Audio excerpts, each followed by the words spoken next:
سلام. دوشنبه 23 شهریور 88 14 سپتامبر 2009. 6 موضوع رو خدمتتون میخوام عرض کنم. موضوع اول چند تا خبره که ازش یک نتیجه میخوام بگیرم.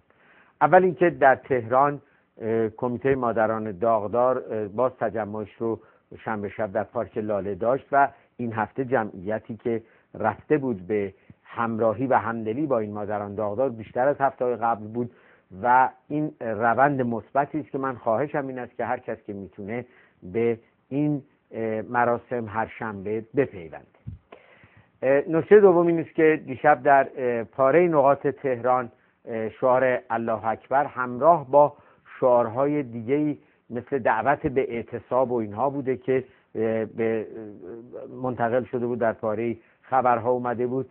کار مثبتی است که بعداً راجبش بیشتر صحبت خواهیم کرد. نکته خبر بعدی من این است که در قم در شب قدر سوم بعد از صحبت آقای صانعی آیت الله صانعی جمعیت شعارهایی رو داده بوده، یک تظاهراتی کرده بودند مثل اینکه یا حجت ابن الحسن ریشه ظلم و بکن، و در جای دیگه‌ای هم برعکس وقتی مداح حکومتی دعا به آقای خامنه‌ای می‌خواسته بکنه جمعیت اعتراض کردند و این اعتراضشون در واقع مراسم رو به هم زده و بسیار کار خوبی هم بوده.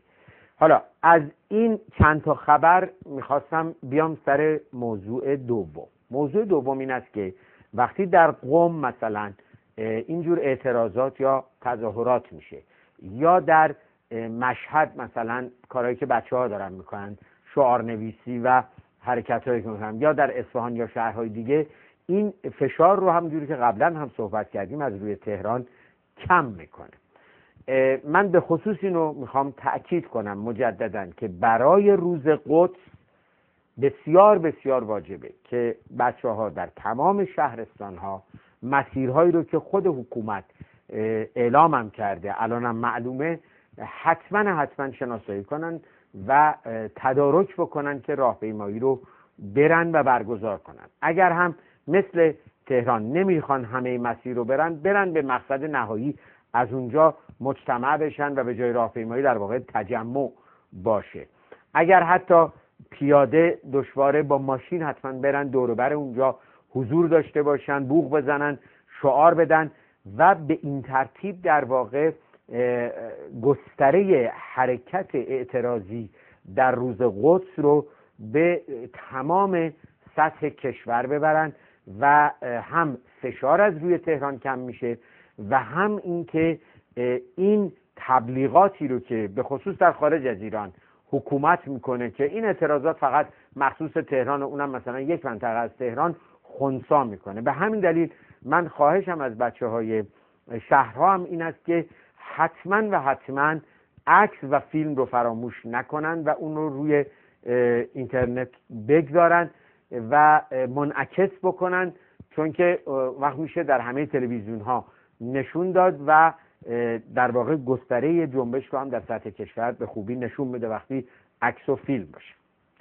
نکته سومی که میخواستم بگم سوالی بود که کسی کرده بود که صحبت دیروز من که گفته بودم آقای خامنه‌ای راه میبرنش گاهی این سپاهی ها، ایجاد شبهه براش کرده بود اون دوست ما که یعنی آقای خامنه‌ای مسئول این کارا نیست، که پاسخ من این است که اصلا و ابدا آقای خامنه‌ای مسئول کل حوادثی است که اتفاق افتاده و ایشون در رأس کودتاچی‌ها کسی است که با پایین کشیدن دولت کودتا باید محاکمه بشه.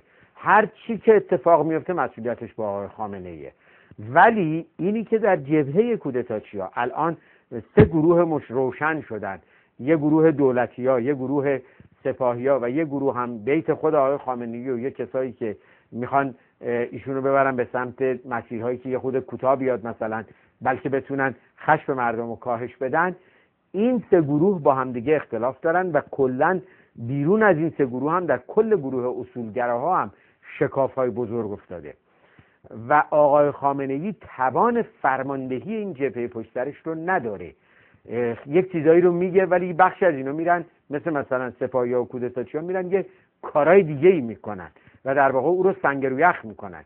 ولی این از مسئولیت آقای خامنه‌ای کم نمیکنه. فرماندهی است که عرضه نداره، توان نداره و راهش میبرن، اما فرماندهی چه بی ارزه باشه چه با ارزه باشه مسئولیت اتفاقاتی که میفته به عهده اوه و او باید پاسخ ملت و تاریخ این مملکت رو بده.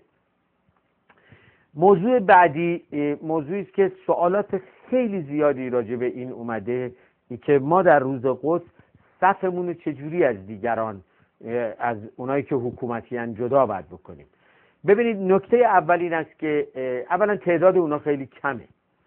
تعداد اونها روز نماز جمعه گذشته که آقای خامنه‌ای رفتن آدم جمع کردن، از شهرستان‌ها آوردن، دلشون می‌خواست چند صد هزار نفر داشته باشن، باز به سختی 50-60 هزار نفر تونستن آدم جمع کنن. نصفشون هم نظامی‌ها و بسیجیایی بودن که روز قدس ناچارن لباس تنشون کنن و بیان مراقب مردم باشن.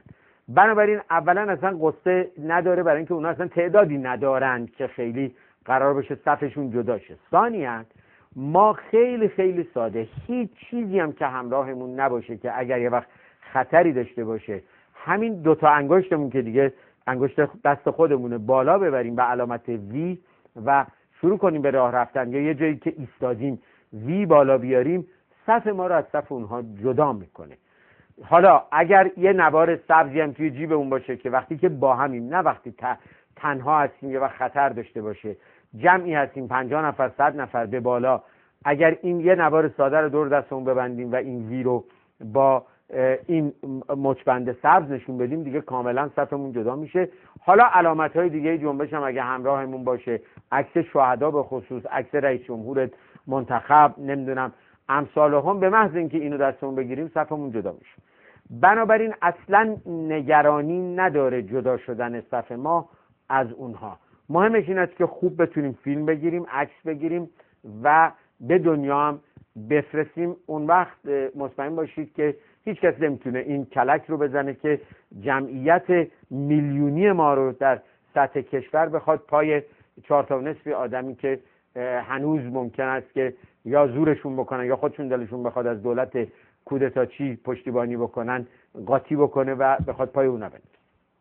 نکته بعدی که میخواستم بگم این است که آقای علامه‌زاده، رضا علامه‌زاده، فیلمساز معروف و خوب ایرانی، سایتی داره که خیلی فیلم‌ها رو میتونیم برای ایشون بفرستین و ایشون روی سایتش میگذاره. از جمله پسری که در واقع پرونده تجاوز داشته و حالا حکومت داره انکار میکنه، برای آقای علامه‌زاده فرستاده و روی سایت ایشون هم گذاشته، از اونجا همه نقل کردن.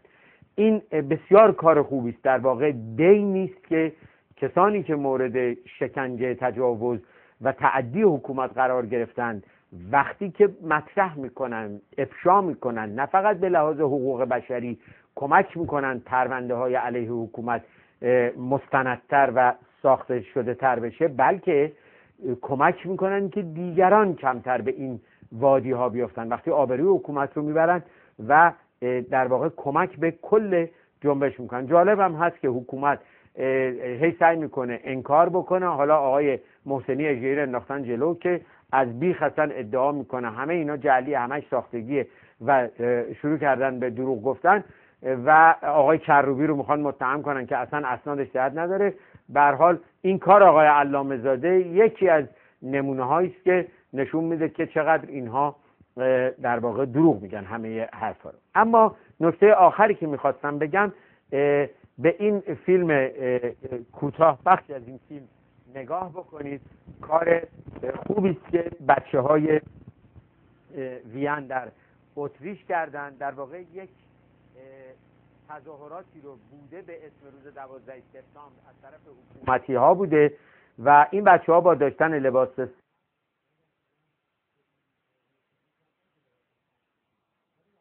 جلوی صف اونها حرکت کردن، عکس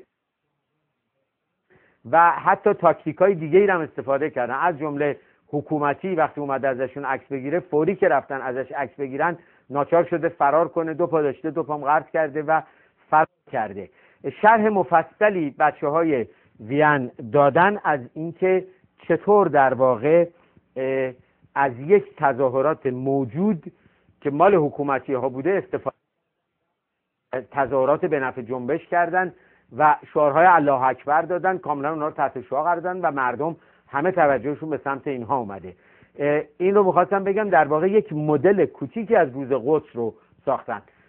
عرضم را همینجا تموم بکنم تا فردا شاد و پیروز و موفق باشید، به امید پیروزی ایران و ایرانی.